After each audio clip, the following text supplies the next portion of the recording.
Wow, I'm live? I didn't even realize I was live. I thought I was still setting stuff up. Hey, everybody. Hey, Phil. How are we?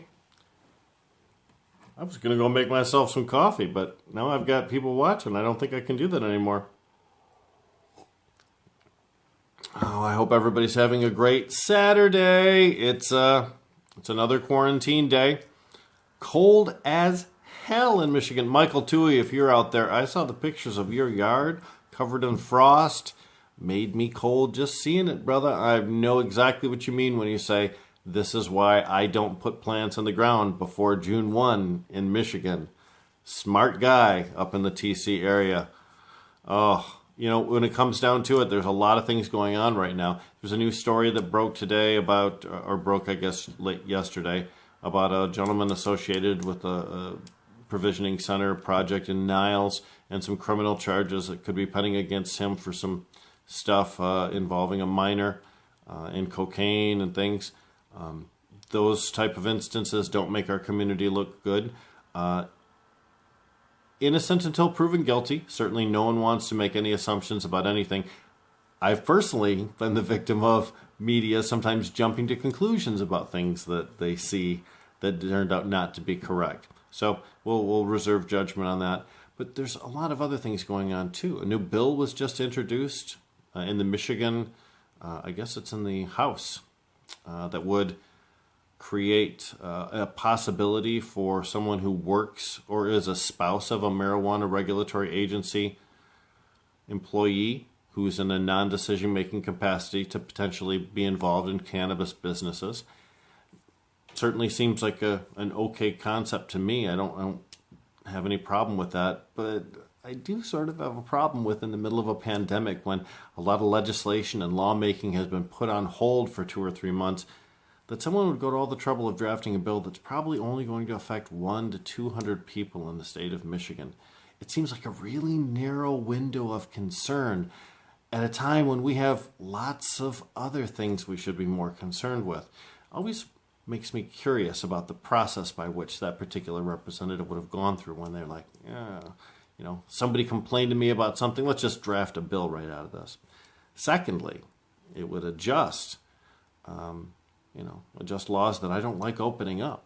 Whenever we see the Michigan legislature have an opportunity to adjust cannabis laws, typically they try to adjust them in ways that do not favor cannabis patients, cannabis caregivers, or recreational cannabis users. Typically we see business interests being expressed or special interests like law enforcement interests. The Michigan Sheriff's Association have been active in trying to stomp out cannabis law reform for quite some time. 2014 is a prime example, as we had a set of bills that were ready to go that would have allowed caregiver supply for the entire cannabis distribution program under the medical marijuana law.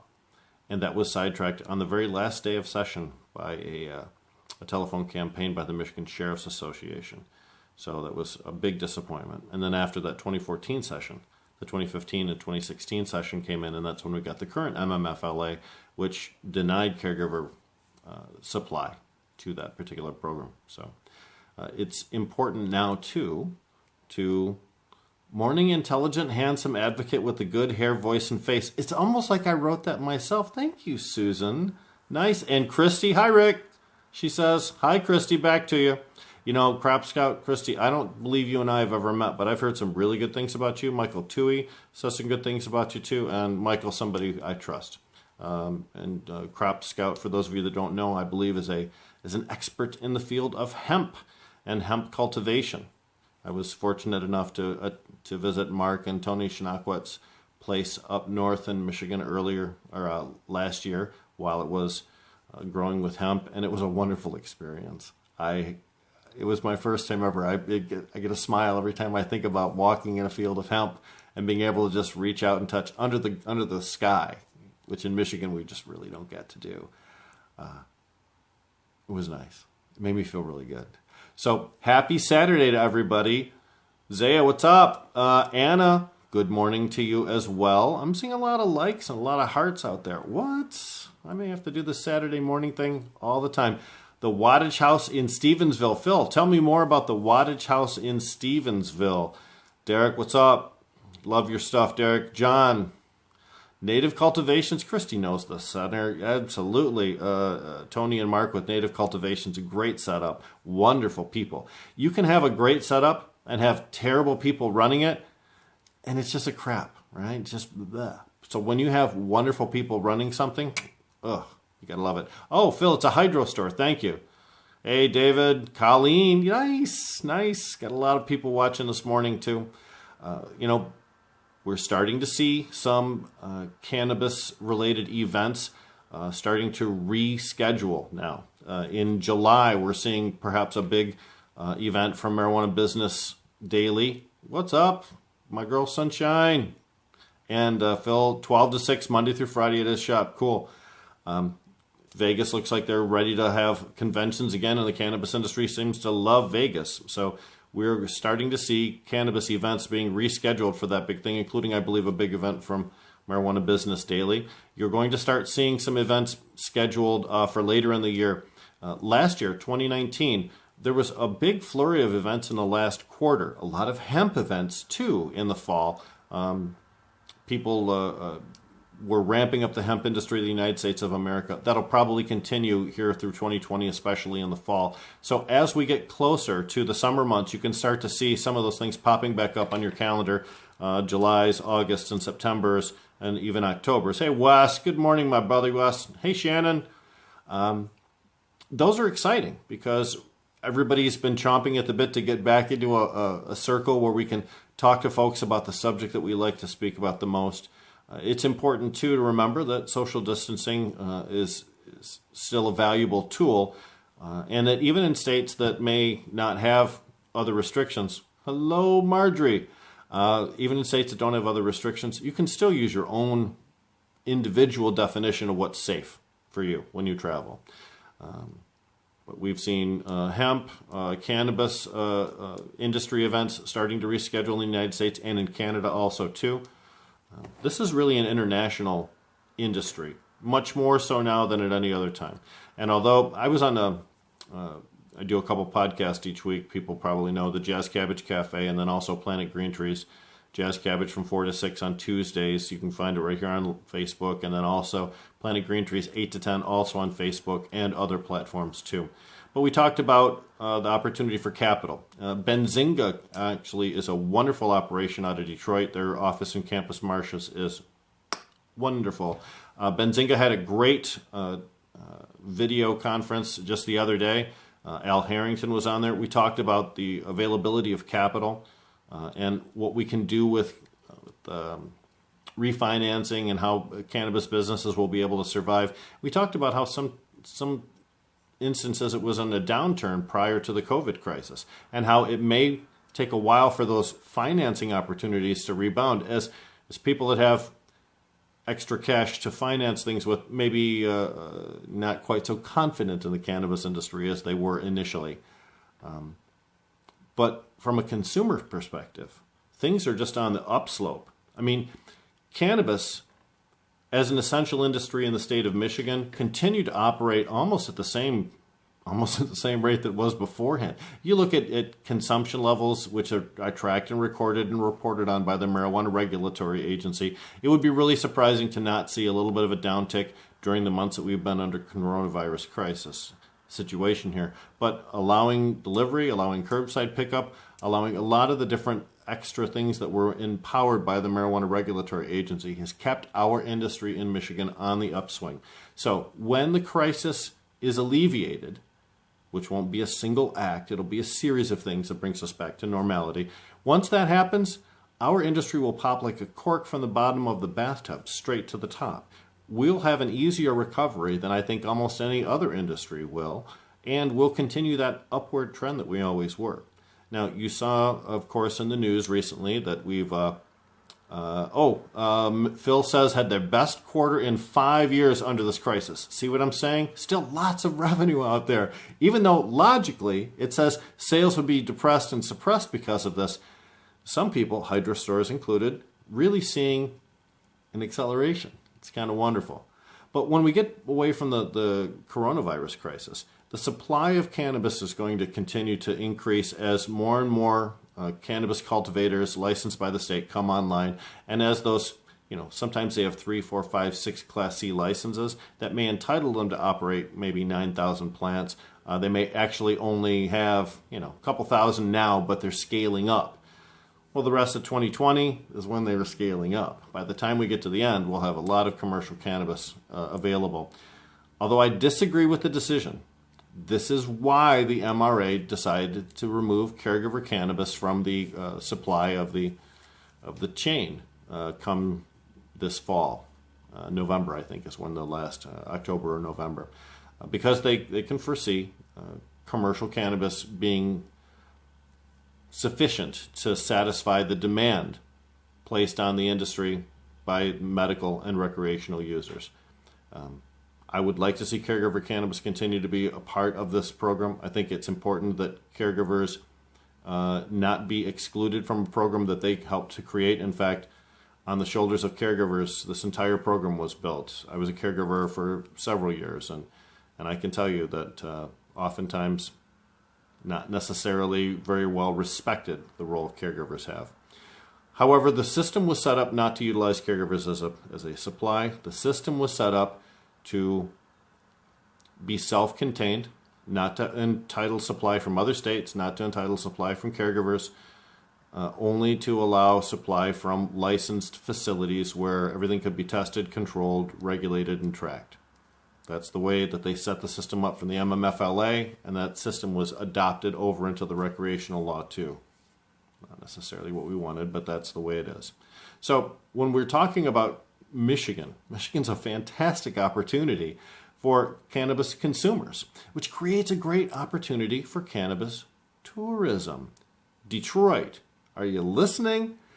Our biggest city in the state should be doing a better job of enticing people to come to there in order to enjoy casinos, in order to enjoy cannabis consumption, in order to enjoy the Canadian Windsor, which is right across the way. A lot of folks come to Detroit so that they can go back and forth across the border. Our state has so many wonderful things to offer. Cannabis is an even better thing to offer. And here's the kicker. Our program, better than Illinois, better than Ohio, better than Pennsylvania, and Indiana don't even have one. So when we start talking about the Midwest, some of those places where people can really let their hair down a little bit, Detroit's the place. Come to Detroit's Music City. Come on, man. Motor City. Let your hair down. Have some casino fun. Go to a club. Have some cannabis. Enjoy some real hometown Detroit rock and roll or Detroit techno. We are so famous for so many different types of music here. It's just a missed opportunity. And the thing is, every year that we don't take advantage of that opportunity, the other cities get further and further closer to where we're at. Chicago wins as Detroit loses, Pittsburgh wins when Detroit loses. And Cleveland wins when Detroit loses. So Detroit, stop losing. Let's get on the train.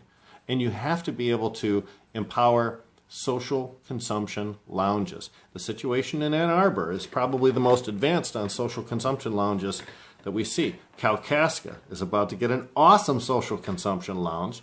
Our friends Tom and Krista Beller from Real Leaf Solutions up there are going to be able to open a place. Maybe Ryan Basore is involved in that. Some folks that really have earned their time in the past industry, and I like to see good things happen to people that spent some time in the past industry. So come on, Detroit. That's right, Jamie Cooper. So when we start talking about social use lounges, the city of Detroit's going to lose again if they don't jump on it. Ann Arbor will have them before Detroit has them. Oakland County, stick in the mud, stick up the butt. Oakland County going to have social use lounges before Detroit? That doesn't make any sense. Lansing might get some social use lounges. Who knows? We're looking at an opportunity here for revenue, for expansion of personal freedoms. When we crafted the language of the legalization proposal, we envisioned social use lounges as one of those things that would be created. We wanted that to happen. Now, things we wanted to have happen haven't always gone down the way we wanted them to be. That's okay. That's the way things are. Social equity program is nowhere near as robust as we hoped it would be. Social use lounges seem to be having a bit of a trouble getting off the ground. Micro businesses may not have lived up to what our expectations were, but that's the deal with petitioning. You can only put as much language in your petition as you can fit on your petition sheet itself. So sometimes you have to create ideas in your petition, but not fully detailed programs. You trust that the legislature and the regulatory agencies are going to create fully detailed programs that honor the intent that you had when you outlined that program in your petition. Sometimes it happens, sometimes it doesn't. You can't hate the game, right? You can change the game, but if you just sit back and hate it and you don't try and change it, what the hell good is that? And doesn't that just eat at your soul to hate all the time? Be part of the solution. Jamie Cooper, who's watching right now, tried to become a member of her city council. It wasn't successful, but most people don't win their first time out. Eric Gunnels, who may or may not be watching, I haven't been paying attention to the names here. Eric's on the council for Thetford Township. Cannabis guy, had some trouble with the law, said, fuck you, I'm going to become part of the system and I'll fix it from within, and he did. And now, Thetford is one of the most advanced communities when it comes to cannabis law reform and adopting positive rules for businesses that we have in the state of Michigan. Sometimes, it just takes one person. Jamie Lowell and I, for the last, since 2014, 2015, promoting MI Legalized 1, promoting MI Legalized 2 in the rec program, and then since then, trying to get communities to pass smart laws. We've done hundreds, I think it's fair to say, over those times, at least 100 plus meetings with local officials about reforming cannabis laws. And typically, when we have a problem in a community, it's like one guy, one dude, just one guy, that stops us from getting what we need. And you know the difference between getting what people want and not getting what people want? It's that one person running for office. It's that one person with the right head getting elected. So Stormy Simon just stepped down from High Times magazine as a leadership positioner. I have a lot of respect for Stormy. It said that Stormy stepped down so that she could run for the House of Representatives in her state of Utah.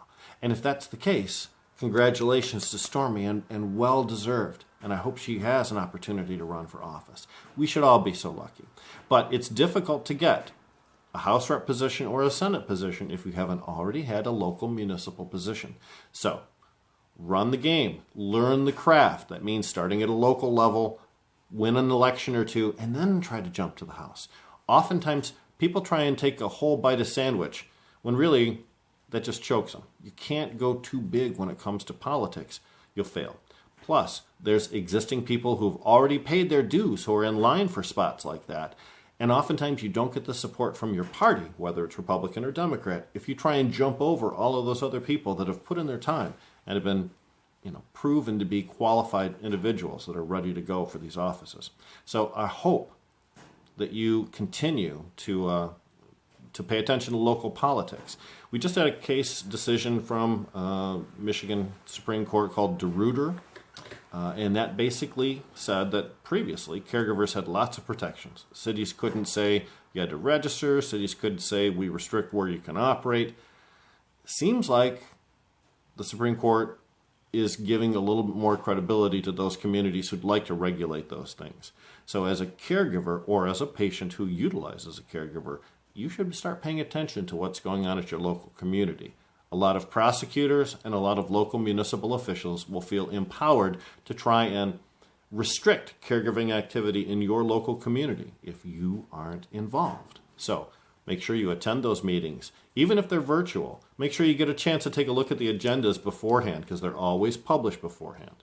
And make sure that if cannabis is on the agenda that you show up and that you're intelligently capable of speaking about the issue and that you've done some research before you arrive. Oftentimes, the difference between a city council saying yes or saying no to a proposal is the feedback that they receive from community members on the day that proposal's being considered. Stay involved with your local politics. That's how things happen.